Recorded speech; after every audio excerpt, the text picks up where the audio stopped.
and welcome everybody to the 12 o'clock show with Mayor Joe. I hope you had a wonderful time over our little Thanksgiving break, but we are back and kicking things off in the best possible way with City Council Ward 4 City Council President, State Representative Meredith Lawson-Rowe. Welcome back. Thank you so much, Mayor. It's a pleasure to be here. Well, I'm happy you're here. I'm glad you made it in. Some of you may have seen some test Facebook live feeds on things like that because we didn't know if we had to do a Zoom thing earlier.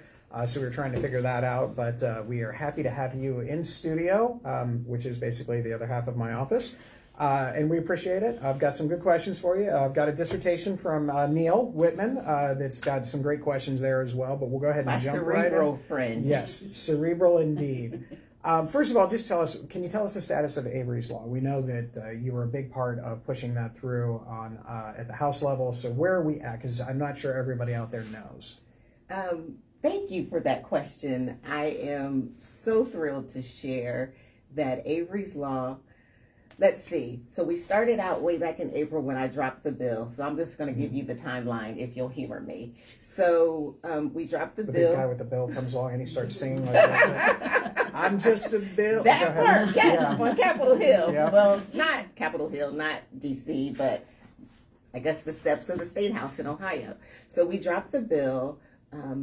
It was referred to the Public Safety Committee in the House. We had 3 hearings in the House. Mm-hmm. 3 hearings in the Public Safety Committee of the House. And it was unanimously voted out of committee. We were thrilled whenever it had come to the House floor during session, and it was unanimously voted out of the House. So it went over to the Senate, and it had to start all over again. And so, let's see, when it was referred to the Senate referred it to the, what committee was that? To the Legal Committee. I'm probably botching it. I apologize. So that committee actually heard testimony, and they had an amendment. And so Rep. Kevin Miller and I, he's my joint sponsor, we had some negotiating, and there were things that we had to change in it, things that we loved, things that we didn't love, but we were thrilled that we agreed upon the amendment. The amendment was brought forth to the committee. The committee unanimously agreed on the amendment, and thus they ended up having a vote, and it was voted out of committee, and it headed to the Senate floor.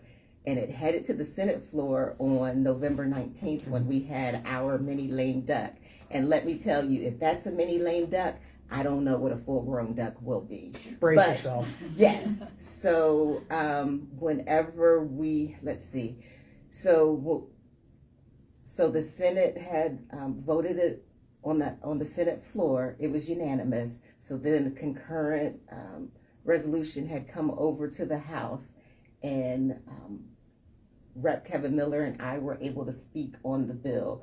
He spoke about the technical part of the bill, and I spoke about its heart, which was Avery, of course. And it unanimously passed.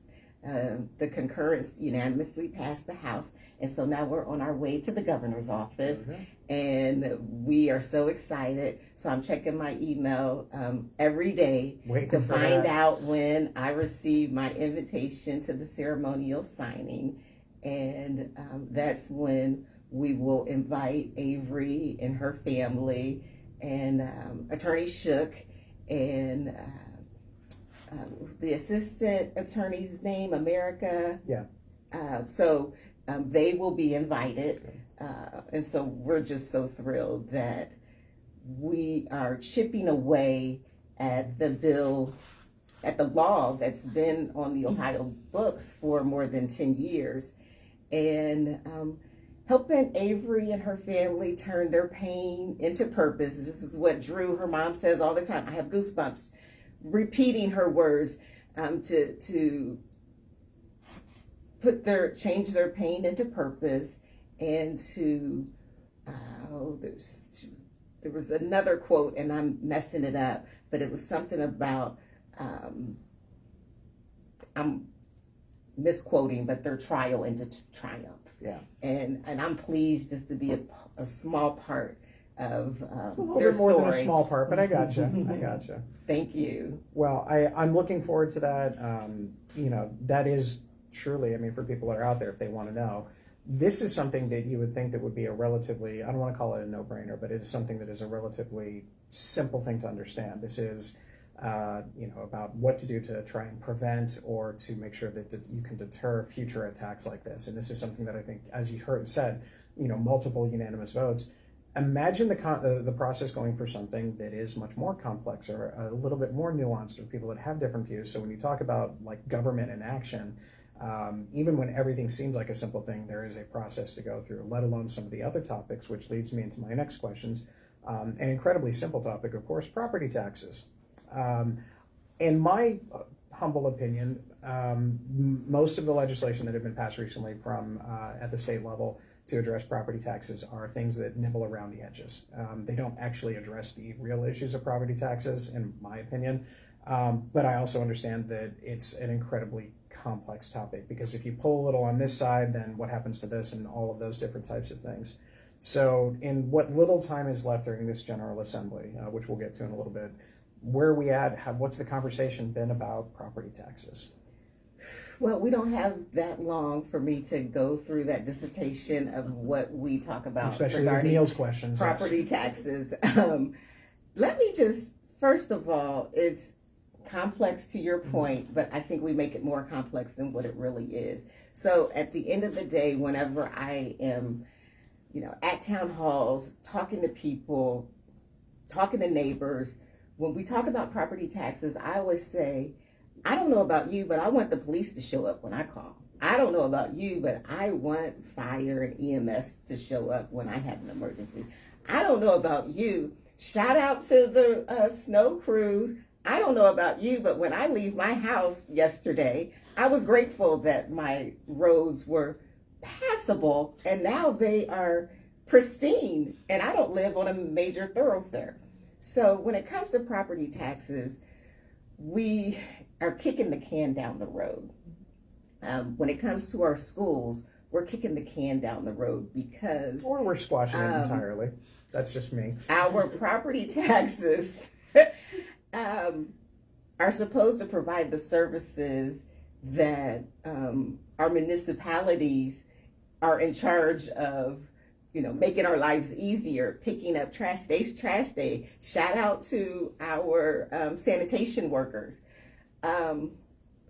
So there have been 4 bills that were just voted upon during mini lame duck.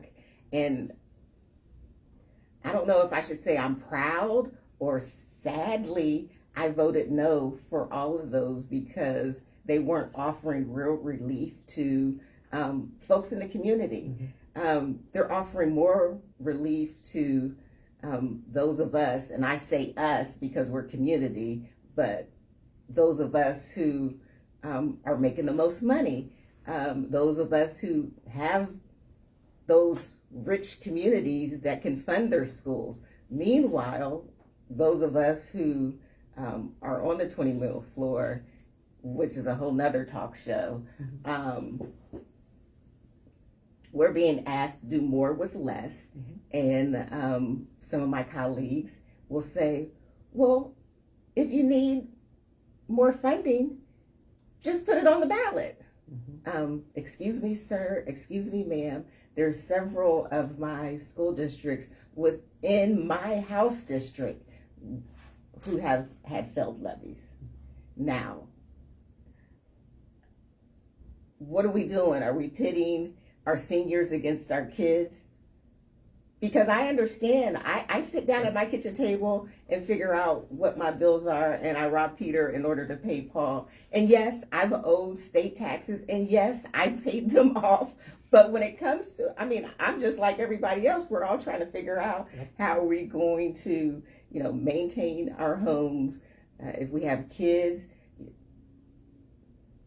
their school supplies, their school lunches, we're trying to figure that out. If we have kids in college, we're trying to figure out how we're going to pay tuition, how are they going to eat. If we have, chronic illnesses. some people are determining, okay, am I going to pay my taxes or am I going to buy my medicine? Yep. So I could go on, and I wish that we would fully fund our schools, and that would help take off some of the strain. I'd be happy if we just funded them like we did back in the 1990s when it was about 48% of the funds for schools were coming from the state. Now that's dropped down to less than 34%. I mean, some estimates are 33, 32%. And that's now. So the state is actually giving that much less now in comparison to when the state's funding schedule was ruled unconstitutional. But on the bright side, it became official last night. Cleveland's going to lose their football stadium and get a brand new one just down the road. So that's pretty cool. So that's good. So we were able to find the money there. We can find the money someplace else. I mean, maybe a voucher scheme. I'm sorry. So yeah, all right. So we're going to move off school topics because there's only so much we can do. So you mentioned that there's only a limited amount of time. So 2026 is an election year. The even years, everybody in the House is up for election, and then you've got a third of the Senate and whatnot, or half the Senate. So there's probably not going to be a lot going on outside of the state capital budget. State capital budget? Don't worry, I already know what I'm asking for. What have you gotten a schedule? Have you gotten any information about what kind of workload you're going to be looking at starting? Because obviously between Thanksgiving and Christmas, there's virtually nothing. I think the Senate had a hearing yesterday. I think it was the last one, or maybe it was maybe it was last week or yesterday. But I think the House is done for the rest of the year. Is that correct? In terms of state business, yeah. My office. You're always my open. office is open. Constituent services are a high priority for my office. So even though I do not have committee meetings or session meetings, my office is still fully functional. So if anybody has any questions, shout out to my aides, shout out to the interns. They're there to help you and to help me. Yeah. So really, the next thing we'll just kind of move over to a couple of questions from Neil. Neil Whitman, who does a fabulous job. He definitely pays attention to a lot of things going on at the state level because it does impact, it impacts his entire life, but also specifically as his role on the board. So I'm going to kind of wordsmith these a little bit to narrow it down so that you're not answering 4 questions in 37 parts. The first question is really, we're one semester into SB1, and one thing that came out, it does look like enrollment at Ohio State has gone down in comparison to previous years, where other states that have similar schools and similar enrollments have actually seen an increase in enrollment. Shocking. And while not every one of those decisions was made based on what SB1 does or does not do, it's a big enough. It's a 34% decrease, and so there's obviously some influence in there. So where does that leave us as far as the state of Ohio? I mean, what's the process? Has anybody even been talking about it? Because I know it was a controversial vote. I mean, it was an easy vote from the House's point of view as far as how it went, but it's still controversial, and we're still dealing with those issues now. So Senate Bill 1, we don't have as much time as I would love to spend. So let me just say, I voted no. I don't think that it should have passed. I think it was more of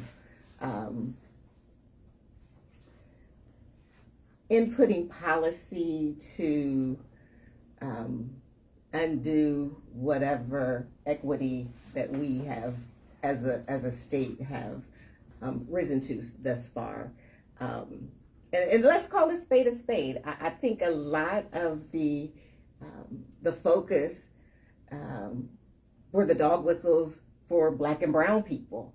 And we did not discuss how other marginalized communities have benefited and how many intersectional communities have benefited from diversity, equity, and inclusion. And let's just also be clear that diversity, equity, and inclusion is not something that just came about in 2020. Mm-hmm. Diversity, equity, inclusion has been coined that phrase, but we've been utilizing diversity, equity, and inclusion to make sure that women can have their own bank accounts and that women did not need their husband's permission in order to get a medical procedure or in order to get a loan for a car.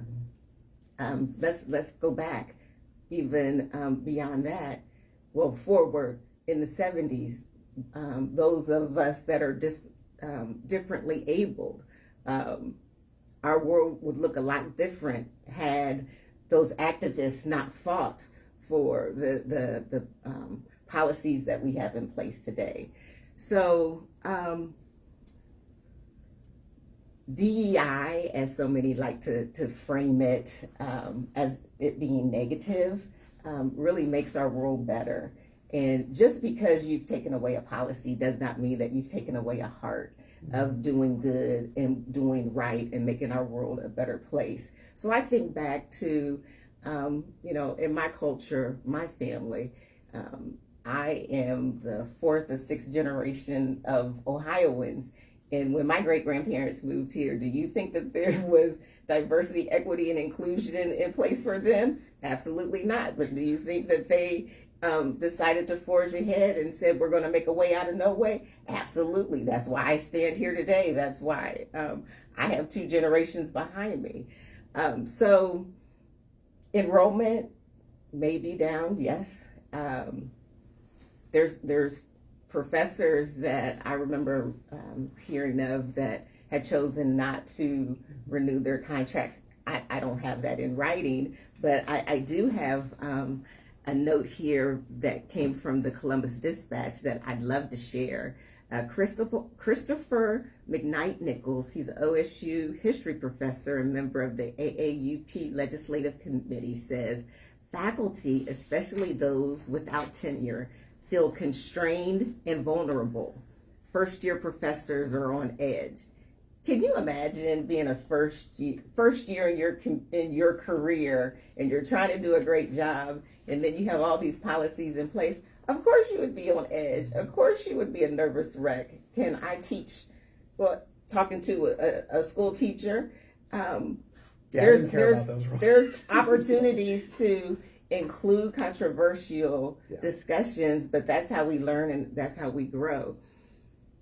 So we'll just continue to watch this unfold. I did read that the group, I can't remember the exact name of the Black student government at OSU.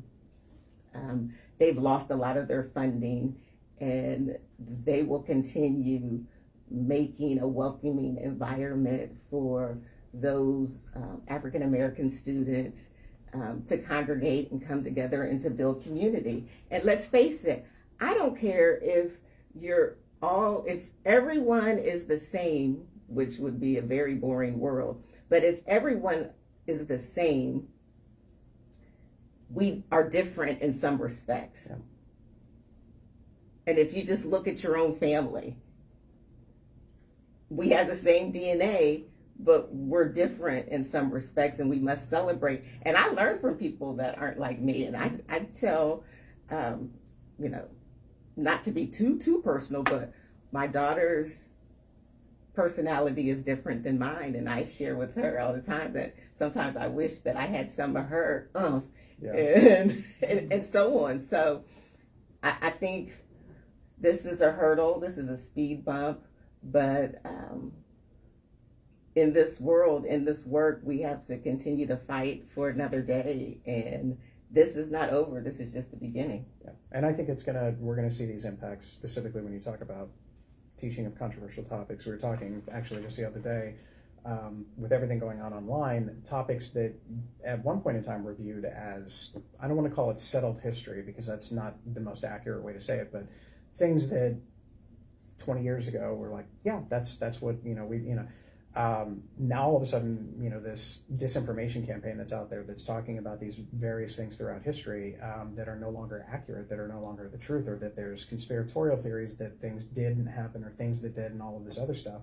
And there's not a way to balance that out, especially, you talk about it where, the argument has always been about the Holocaust specifically, where this idea that you have to teach both sides of the Holocaust. I don't necessarily think that's not what it's about. There's other things with that. There is no two sides of the Holocaust. This is what happened. And I think that because of pressures externally that have made it seem like only one version of history is being taught, as opposed to actually people going into the classroom and seeing for themselves what was going on. Things have changed a little bit. Now, all of a sudden, if you feel emboldened, we saw, recently, the student in Oklahoma that had an editorial, or it had basically submitted a paper that referenced a lot of religious information based on an academic assignment that got a poor grade. Now that, the teaching assistant's on suspension and you don't know what's going on with that. And it's not about whether or not the content was good, bad, or indifferent. It was about the fact, well, they don't agree with what I say, so therefore they don't get the chance to judge my grade. And then, no, actually, that's kind of what teachers do. They judge the grades based on the criteria that was there. Again, more nuance. Well, and I just think back to, even when I was in high school, there were things that we didn't learn in our curriculum for whatever reason. And you know what ended up happening? I decided to go to the library and read some books, or my mom would share history, or I went away to college and I learned things that I never knew existed. Yeah. But today we want to ban books. Yes. So make it make sense. I can, but we don't have enough time for that show. The other thing that was just interesting, and this is a fun question from Neil, and this kind of goes into, wow, I know that this can happen, but it hasn't happened for quite some time. Say, maybe not necessarily 250 years, but about 220 something, 30 something. A constitutional convention. It seems that there's a possibility, there's a big push to actually restart and kick off an entire Constitution Convention to redo the U.S. Constitution. And obviously you have to have a lot of things happen to go in place, which includes a majority of states doing it and things like that. And there is a movement here in the state of Ohio that might be an opportunity to restart the Constitutional Convention, to make a constitution in the version of whatever it is that the people want. That being said, when you start digging into it, okay, so let's say we do have a constitutional convention. There are concerns about that. And I know you've got a couple of ideas from Neil's question here about the concerns. So my concerns, now if it were balanced and we had ideologies from both sides that were pushing this, then I would lean into it. If we did not have millionaires pouring in money to say that they support a constitutional convention. Did I just butcher that? That's all right, don't worry about it. Yeah, so when millionaires start, pouring in money for something that they care about, it's eye-raising. But what really concerns me, and I wrote this down, so if we have one here in Ohio, then the delegates would be chosen by our Speaker of the House and our President of the Senate, which is totally fine. But let's remember that these two individuals would choose, and right now, at the State House, we have one party in control. I'm just calling a spade a spade. I'm all about bipartisanship.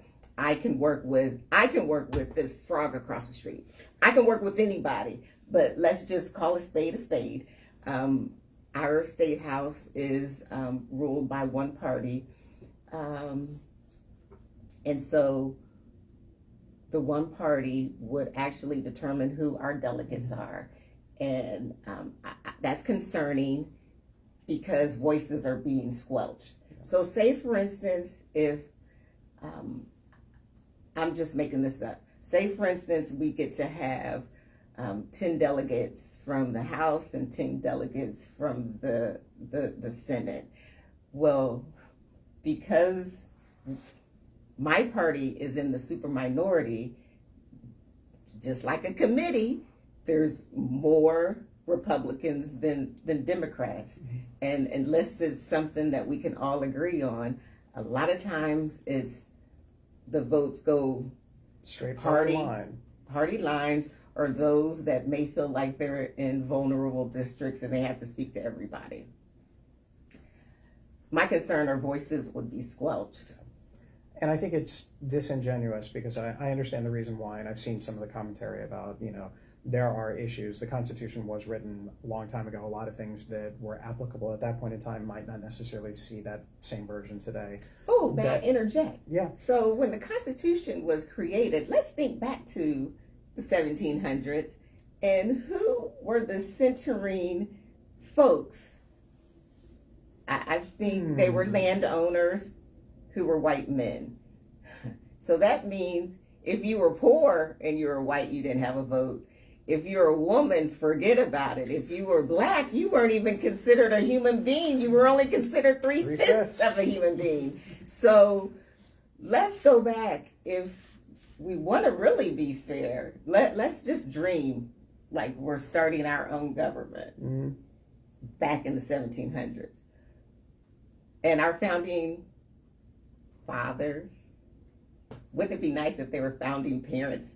And I wish that I could own that, but I learned that last night from a young person who was talking about the Constitution, that in her world, her dream would be we would have founding parents and not founding fathers. It would be nice. Yeah, we can go on a long one on that one. So kind of related to that is, you mentioned it before about people putting tons and tons of money into political campaigns. There is an option out there that some states are looking at about basically making their own constitutional changes to the state constitutions to limit the expense of Citizens United, which is the opportunity to, that equates corporations with people. And therefore they have the same freedom of speech, they have the same ability to spend money and things of that nature, where states then would be able to do that to limit all of it. Now, especially campaign season coming up, it is not cheap to run for office, regardless of level of office. And so what we've seen, especially since Citizens United passed, is monumental amounts of money. I mean, how many times have we heard, even in the state of Ohio, we had the most expensive Senate race in the history of the country just a couple of years ago with Sherrod Brown and now Senator Husted. And then in Senator Tennessee. Vance. And in Tennessee just yesterday. $8 billion? Yeah. And so you're looking at all of that money being spent in there. Unless somebody's really good at hiding things, I don't know a billionaire. I don't even think I know a millionaire. But obviously people are getting huge amounts of money into it. And then the expectation is that, well, if I give you all of this money, when you're in the House or you're in the Senate or whatever the case may be, you're going to vote the way that I want you to vote. And that is this expectation that Citizens United has allowed, because what you see are corporations that are using these funds, and now laws are being written to their benefit. Now, to be fair to Ohio, they were doing that before Citizens United and all that. So, they got the benefit before, but this now just makes it all legal. Well, I don't know. Can I interview. just say I don't know anything about that? Yeah. When it comes to receiving money for campaigns, I don't know any millionaires. I don't know. I probably do, but they're so like under the radar. Yeah. I wouldn't know. I don't know any billionaires. And what equity I put into my campaign is my sweat equity and my feet. So No, I'm right there. I can't even engage in that conversation. Always good for that one. All right. I can't imagine there's so many questions out there. Do we have any questions for the state representative? Not from Meredith. Okay. We have other questions. All right, so we'll get those topics. Do you have a little bit to stick around while I kind of go over some fun things? Absolutely. So there's a lot of things going on towards the end of the year. The next school board meeting is going to be on December 16th right here at City Hall. But before that, later today, if you want to, you have the opportunity to go get Chipotle at the Farmsbury location from 4 to 8 p.m. And a portion of your proceeds for that will go to support kids going to a Washington, D.C. field trip, that proverbial 8th grade field trip. Mm-hmm. So that's an option out there. And also want to put this on your radar. You need to know this as well. Saturday, February 7th, the Reynoldsburg Education Foundation is going to have their gala. It's Legends, Lights, and Disco Nights. I'm all for the first two. The third one, not so much. But we'll figure that out. But put that in your calendar. Saturday Night Fever. Come on. See, the problem with that is now I'm gonna see. There's two, in my opinion, when it comes to that era. You have two different types of people. You have the John Travolta Saturday Night Fever version of everything, and then there's another movie called Airplane, where there's a scene where Robert Hayes is doing the same thing.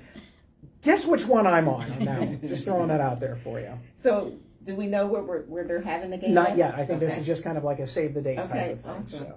Awesome. So we've got that. Now we do have some serious things that are out there. At the last council meeting, I mentioned that the city of Columbus has already proposed and has since passed increases to water, sewer, and storm. And these increases are substantially larger than previous ones in the past. Water is going up 18%, sewer 8%, and storm 2%. So there are significant increases all the way across. The mayors of Bexley and Gahanna and I met with the city of Columbus before Thanksgiving, and we had a conversation about how this is all playing out economically. The deals that were originally made between the city of Columbus and the respective municipalities were signed in the late 1990s, and a lot of things have changed since then. Now we're also in a position where we know we don't have a lot of bargaining power. If we want water, this is what we have to do. So we are going to move forward with adopting those changes at City Council, but we are not going to add any additional increases at this time. But this is the first year of multiple years of high-level increases. Columbus is going to go 18% this year for water, 16% next year, 15% the year after that, then 13%. So it's going to be a number of years there.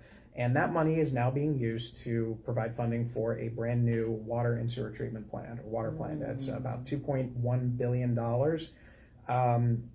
The three cities, we understand infrastructure costs. We understand what we have to do to maintain infrastructure. We also, I won't speak for the other mayors, but I will say, I don't believe the Reynoldsburg residents should be paying for development opportunities that other communities benefit from, and Reynoldsburg does not. So we are going to continue to have conversations with the City of Columbus about re-examining that deal and looking at potential other options as we move forward. It's not right that our residents kind of get those increases on. We are also going to establish a similar program that Columbus has for economically disadvantaged and low-income individuals. So we're going to be working that as best as we can. We'll try and get it in place as soon as possible, but basically it's based on your economic status, and then there will be a discount applied to it following the verification of things. So we have a lot of work to go to get that going, but that is already a priority for our water department. We hope to get that done sometime in the first quarter of 2026. I'm happy to answer other questions about that, but that's kind of where we're at in those particular regards. So we will continue to move forward with that. Any questions about water departments? Our water department. All right. You'll let me know when we get to the questions that I have about those. Yeah, I can tell. All right. So we'll move on from there. Communications. I do have some information. Obviously, we are friends of all sorts of animals out here. So we have the Franklin County Auditor, Michael Cinziano, who's been on the show a couple of times, wants to remind everybody that you can go ahead and get your dog license for next year. So you can do the QR code, you can go to their website, and there's lots of locations all the way around, very similar to what Licking County had done in the past. So we've got that coming up. Road update. So I didn't know if you noticed this yesterday. There was some snow on the ground. Did you notice Just a little bit. All right. So I know this will... We were actually scheduled to pave yesterday until all of that came in on Wagner. So we are right there. We're ready to pave on Wagner Road and get that opened up. We just have to wait for the weather to clear up enough. Right now, we're looking at probably late next week, early the week after, because it's really not necessarily about temperatures at this point. It's about, let's get the snow off the ground and make sure it's not raining when we do it. So we are still going to do everything we can. We have a meeting on Thursday to try and fix this particular thing. Again, most snow, I think, in central Ohio. I think we hit the record yesterday. Yes, and we're not even really into winter. Yeah. It's kind of depressing. Which is funny because, again, it's dark at 5:30 and it's cold and it's snow. And we were all going to pave yesterday, too, so that was pretty great timing. So we are going to work on that. The only other issue with that is because we were focused on getting the paving done, the traffic light at Priestley will probably be installed once the weather breaks and we get temperatures up a little bit next year. So any questions about roads or Wagner?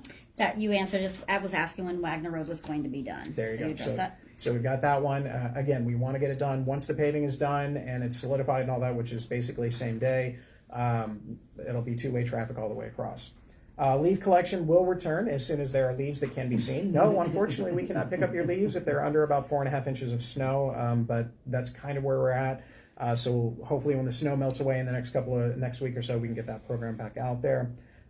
We do want to mention that we did receive the 2025 OPWC Award. This is a grant through the Ohio Public Works Commission for improvements into the 256 corridor. There'll be some new traffic lights with new traffic arms, better lane markings on 256, specifically in the 5-way intersection, and all of the lights will be ADA compliant from that 256 intersection all the way down to Taylor Road Southwest, basically the spot where you either go to Walmart or Target. So got that coming, so we were very successful in that grant, and we are still finalizing our street program. We're all set for that, so probably just after the first of the year, we'll put that out, and we'll actually give 3 years information of the next 3 years worth of roads that we're going to be doing in Reynoldsburg. So that's all set. We've got some clarification on those things. Any questions so far? Just could you address about what to do if a snowplow takes out your mailbox? What do the residents do? That is part of one of those things where it's going to be up to the resident to go ahead and fix that particular one, unless somebody in my office gets a hold of a snowmobile and starts driving and taking out the mailboxes on purpose. That's part of the accidental aspect of things. But if you have questions, go ahead and give us a call here at City Hall. That's it for right now. All right. Other things coming up, we've got a lot of new programs. One of the programs started by actually kind of your successor, Aaron Hill from Ward 4, is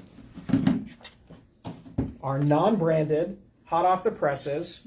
Some people don't like that it's not branded. These are our compost bins. So we're going to go with a trial opportunity for composting. So you got food waste. We'll have the bags in here and all of this other stuff, and our location will be over at Spangler Park. So we're going to have that in there. If you are interested in being part of the pilot program, you can go online and you can fill out an information thing. So far, we have a whopping 3 people signed up for this particular program. I am one of them. So there you go. Outside my family, yeah. There you go. So you'll get this, and then we'll start distributing buckets that have branding on them in the not too distant future, as I get dirty looks from people who are big believers in branding.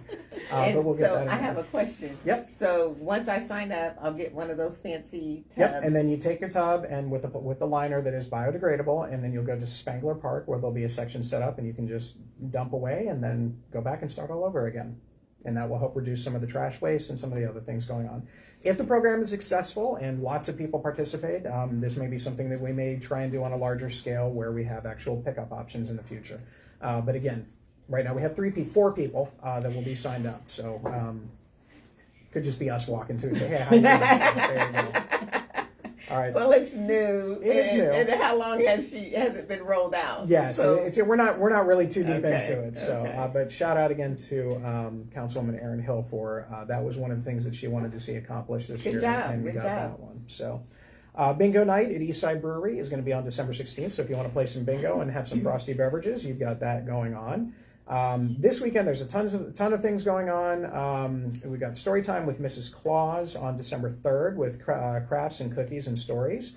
We've got ornament classes on December 7th from 2 to 3:30 at the Senior Center, and we have Create a Gingerbread House, and most importantly, Eat the Gingerbread House thereafter on December 10th from 6:30 to 7:30. So those are all there on our Parks and Recs page. So we've got that. We have a lot of things going on this weekend. Friday, we're kicking off, obviously, with our tree lighting. It might be a little cold out, so make sure you dress warm, but it's going to be good. We're going to have all sorts of cool activities. Santa's going to get there about 5:30. We're going to have pictures from about 5:40 to 7:45. And he's coming in with some extra special guests this time. In the past, it's just been Santa Claus, but now he's going to actually have some of his reindeer here with us. Woo-hoo. So there will be reindeer here with us on that time. Hot cocoa will be provided by Student Council. You can submit your letters to Santa Claus. The Reynoldsburg Orchestra will be playing from about 5:30 to 7:45. We have the group Signs of Christmas will be there. We'll actually be singing some Christmas carols, but also doing sign language as well. The middle school choir will be there performing at 7:20 to 7:35. We'll have stilt walkers, fire performers, which will be very popular on a cold night, and some bounce houses. We're also doing something a little bit different this year. If you have a student that is in grades K through 5 and you want them to kind of be a part of this particular thing, they can bring and donate some canned goods. And one of them will be selected to help me actually flip on the lights for the entire event that night. So that's something that you want to do. Please go ahead and take care of it. There's going to be some food trucks there. I'm going to tell you who's scheduled to be there. We'll see. We've got food trucks. We've got Pop-Up Coffee, Little Italy, and Roadster will all be there. So if you're looking for those, especially Little Italy, I remember having them when we were at the Livingston House for one of their concerts on the lawn, and it was incredibly hot then. And you know, I'm thinking now it's actually, and people are going to be okay with it, so it'll be a good thing. We also have the next day, Christmas on the Town. We heard about that beforehand, so we've got a whole bunch of things. Here's our Christmas on the Town map. Check that out. All sorts of fun things going on with that. So go ahead, and that's the following day, all through Old Town and at the YMCA. We also have our Jingle Jazz Holiday Shop, and I'm going to go ahead and pass this over as well. Jingle Jazz Holiday Shop is going to be at the Summit High School from 10 a.m. to 2 p.m. And this is going to be all for sponsoring the Reynoldsburg Theatrical Club. So they're going to be there to take care of that. Lots of cool things in there. They're going to have some different. Santa's going to be there because Santa's going to be in more than one place. Holiday snacks, photo ops, raffles, and more. There is free admission, but they do encourage donations. So check that out. New website or Facebook page that came up. It's about the Hope Center of Reynoldsburg. I don't know if you've seen this. It's relatively small. They're doing things for community service. So basically what they're going to do is they're going to get together and they're going to cook an entire meal for those that are in need. So if you want some information about like how to get the ingredients and make things and then who to drop it off to, check it out on Facebook. It's Hope Center of Reynoldsburg. And then we also have on Wednesday, December 10th, Student Council is going to have their Winter Carnival Wednesday from 5 p.m. to 8 p.m. at the Livingston campus. Cookies, games, hot chocolate, and Santa pictures as well, so that's always a good thing. And considering my wife's birthday is on the 10th, we have like 18 things to go to, which I'm sure she's going to be thrilled with. So any questions, comments, anything coming up? Nope. All right. With that, we have our next fireside chat with community paramedic Sarah Morosky and potentially another special guest who might be calling off work because it's her birthday and she doesn't like to go to work on her birthday because always bad things happen. So we'll just have to wait and see who that is. So she'll be there. With that, there's always a lot of good things going on. Council is going to be quick. We got two council meetings left so we can get our budget taken care of and all that fun stuff. We've got all sorts of other cool things with the tree lighting, Christmas on the town. We're already starting to look. It's going to be here before we know it or not. The Martin Luther King breakfast is going to be here in January, which it feels like January right now. So we've got all that. Last call for questions. Nope. All right. Everybody, thank you so much for being here. We've got a couple more weeks before Santa Claus is here as well, which honestly, Santa Claus is better than every guest that I have, including myself, the entire year. I agree. But that's because Santa Claus is here.